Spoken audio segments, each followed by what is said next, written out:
भूत पिशाच निकट नहीं आवे, महावीर जब नाम सुनावे।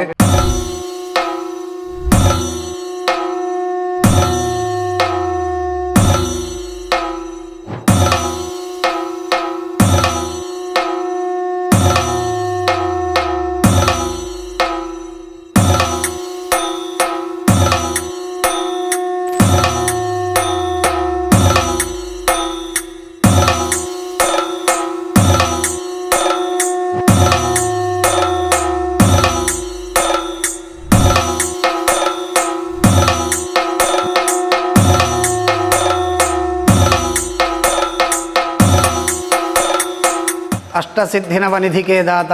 ಅಸವರದೀನ ಜಾನಕಿ ಮಾತಾ ಎಂಬಂತೆ ಆಂಜನೇಯ ಸ್ವಾಮಿಯು ಅಷ್ಟಸಿದ್ಧಿಗಳನ್ನು ನವನಿಧಿಗಳನ್ನು ತನ್ನ ಭಕ್ತರಿಗೆ ಅನುಗ್ರಹಿಸ್ತಾನೆ. ಹಾಗೆ ಈ ನಮ್ಮ ವೀರ ಹನುಮಾನ ಮಂದಿರದ ಈ ಸನ್ನಿಧಿಯು ಕೂಡ ಅಷ್ಟೇ ಮಹಿಮೆಯುಳ್ಳದ್ದಾಗಿದ್ದು, ಈ ದೇವಸ್ಥಾನದಲ್ಲಿ ಹಲವಾರು ಜನ ಬಂದು ತಮಗೆ ಬೇಕಾದಂತಹ ಅಪೇಕ್ಷೆಗಳನ್ನು ಭಗವಂತನ ಸನ್ನಿಧಿಯಲ್ಲಿಟ್ಟಾಗ ಭಗವಂತನ ಕೃಪೆಯಿಂದ ಅವರ ಎಲ್ಲ ಅಪೇಕ್ಷೆಗಳು ಇವತ್ತಿನವರೆಗೂ ಸಾರ್ಥಕವಾಗಿದ್ದು, ಅದೇ ರೀತಿ ಭಗವಂತನು ಭೂತ ಪಿಶಾಚ ನಿಕಟ ನಹಿ ಆವೆ, ಮಹಾವೀರ ಜಬ ನಾಮ ಸುನಾವೆ ಎಂಬ ಹನುಮಾನ್ ಚಾಲೀಸ ಉಕ್ತಿಯಂತೆ ಈ ವೀರ ಹನುಮಾನನ ದರ್ಶನದಿಂದ ಅಥವಾ ನಾಮಸ್ಮರಣೆಯಿಂದ ಭೂತ ಪಿಶಾಚಗಳು ನಮ್ಮ ಸನಿಹದಲ್ಲಿ ಕೂಡ ಬರುವುದಿಲ್ಲ ಎಂದು ಹೇಳಿರುವ ಹನುಮಾನ್ ಚಾಲೀಸ ಮಾತಿನಂತೆ